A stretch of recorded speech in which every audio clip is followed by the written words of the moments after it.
Sriwijaya diyakini berhasil mengendalikan wilayah Sumatera bagian selatan, Bangka, Belitung, dan bahkan merambah hingga Lampung. Ternyata Sriwijaya NASA tidak gentar untuk melancarkan ekspedisi militer yang menargetkan Jawa, karena pulau itu enggan tunduk pada kekuasaan Sriwijaya. Kejadian ini tak terlepas dari periode runtuhnya Kerajaan Tarumanegara di Jawa Barat serta Kerajaan Holing Kalingga di Jawa Tengah yang membuka jalan bagi peristiwa-peristiwa besar.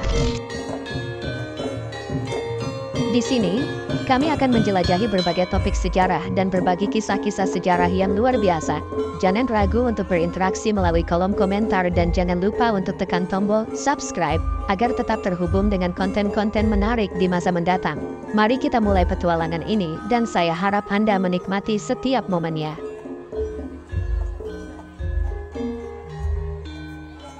Kerajaan Sriwijaya, sebuah mahakarya berjaya yang merajut kisah maritim dan spiritual dalam satu kontur yang memukau, menghamparkan jaringan perdagangan di Selat Malaka. Sriwijaya mengukir namanya sebagai penguasa perairan yang memerintah alur niaga dengan gemilang. Seperti harta karun dari masa lalu, Kerajaan Sriwijaya menjadi lambang kemegahan Pulau Sumatera. Sejarahnya yang memikat menggambarkan bagaimana kejayaan ini berdiri setara dengan Kerajaan Majapahit yang berada di timur Pulau Jawa. Dalam benak para sejarawan, gambaran tentang kebesaran ini terukir abadi, melewati lorong waktu hingga kini. Kisah epik Kerajaan Sriwijaya dimulai di abad ke-7, ketika seorang tokoh besar melangkah sebagai pendiri. Dapuntahyang Srijaya Nasa, namanya terukir dalam prasasti sebagai arsitek di balik cemerlangnya kerajaan ini. Kutipan sejarah tertulis di Prasasti Kedukan Bukit, 682 Masehi, dan Prasasti Talantuo, 684 Masehi, menampilkan Dapuntahyang Srijaya Nasa sebagai sosok raja dan pemimpin Sriwijaya yang dihormati. Tidak hanya itu, prasasti juga membawa kita ke dalam perjalanan epik Dapuntahyang, yang memimpin pasukan berkekuatan 20.000 prajurit dari Minangkabau menuju Palembang, Jambi, dan Bengkulu. Di sepanjang perjalanan yang penuh tantangan itu, wilayah-wilayah penting direbut, menandai awal kemakmuran Kerajaan Sriwijaya. Berkat jejak prasasti kota, 686 m, yang terpahat dalam batu di Pulau Bangka, kita mendapat wawasan yang lebih dalam. Sriwijaya diyakini berhasil mengendalikan wilayah Sumatera bagian selatan, Bangka, Belitung, dan bahkan merambah hingga Lampung. Ternyata, Sriwijaya NASA tidak gentar untuk melancarkan ekspedisi militer yang menargetkan Jawa, karena pulau itu enggan tunduk pada kekuasaan Sriwijaya. Kejadian ini tak terlepas dari periode runtuhnya Kerajaan Tarumanegara di Jawa Barat serta Kerajaan Holing Kalingga di Jawa Tengah yang membuka jalan bagi peristiwa-peristiwa besar. Menempatkan pusat kekuasaan kerajaan legendaris ini menjadi misteri tersendiri. Banyak pendapat dan teka-teki, namun salah satu konsep yang memikat diajukan oleh Gekoedes pada tahun 1918, yaitu lokasi pusat Sriwijaya ada di kota Palembang.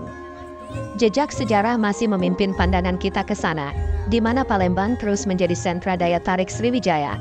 Namun, para cendekiawan juga mempertimbangkan opsi menarik lainnya. Sriwijaya dengan kecenderungan maritim memiliki kebiasaan mengubah pusat kekuasaan, dari Kedah hingga Muara Takus, dan hingga namun tidak kalah menariknya, kota Jambi juga menjadi perbincangan dalam diskusi mengenai pusat kejayaan ini.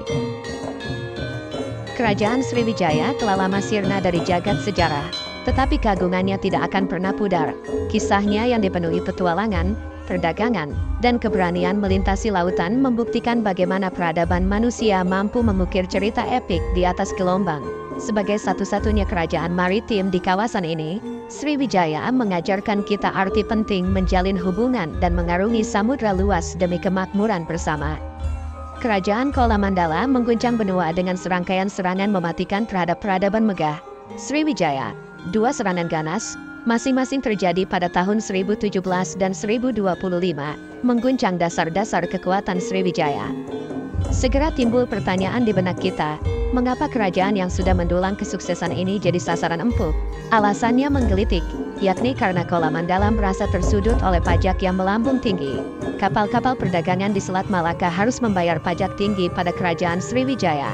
Memang, perdagangan adalah nyawa dari ekonomi Sriwijaya, tapi pajak yang semakin membelit membuat gelombang kemarahan menghantam Kolamandala. Serangan pertama dari Kolamandala mengakibatkan guncangan dahsyat bagi Sriwijaya. Namun, kerajaan itu tidak patah semangat. Serangan kedua, yang datang membabi buta pada tahun 1025, menjadi pukulan telak Raja Sriwijaya, Sri Sanggrama Wijaya Tunggawarman, akhirnya ditangkap oleh pasukan Kolamandala. Kerajaan maritim yang gagah perkasa itu mendapati dirinya dikelilingi oleh cengkeraman musuh.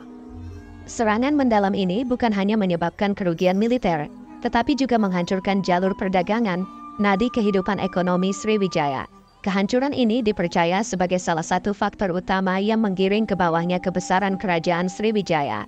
Daerah-daerah yang dulunya menjadi wilayah Sriwijaya mulai terlepas, bergabung dengan Kolamandala yang sedang bergemuruh. Namun, coba kita angkat tirai sejenak ke masa penuh gejolak di mana kerajaan Singasari menuntaskan ekspedisi Pamalayu pada 1275.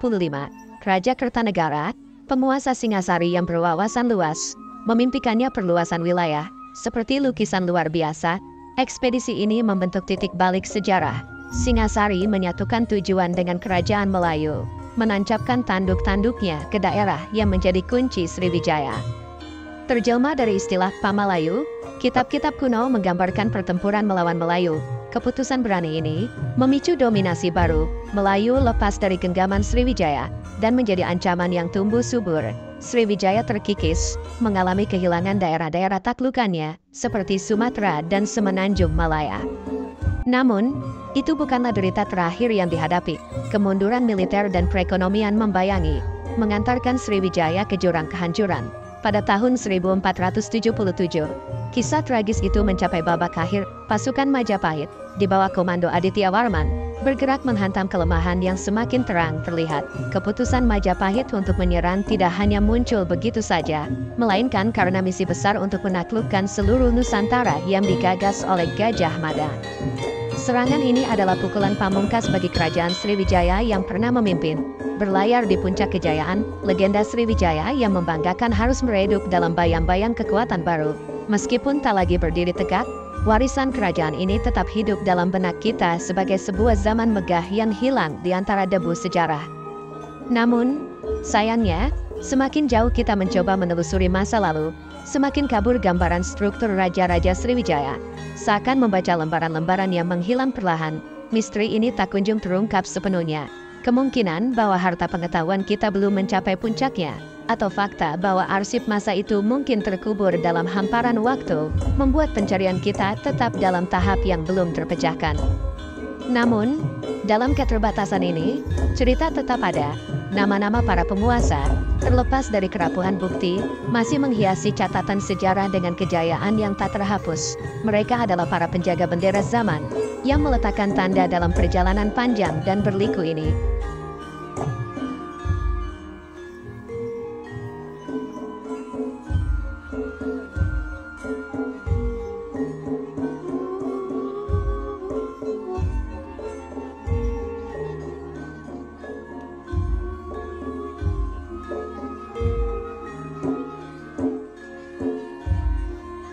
Terima kasih telah menonton video kami. Kami harap Anda menikmati cerita sejarah yang kami bagikan. Jangan lupa untuk selalu mendukung saluran kami dan aktifkan pemberitahuan agar tidak ketinggalan video menarik lainnya. Sampai jumpa di petualangan kisah-kisah sejarah selanjutnya. Salam pecinta sejarah.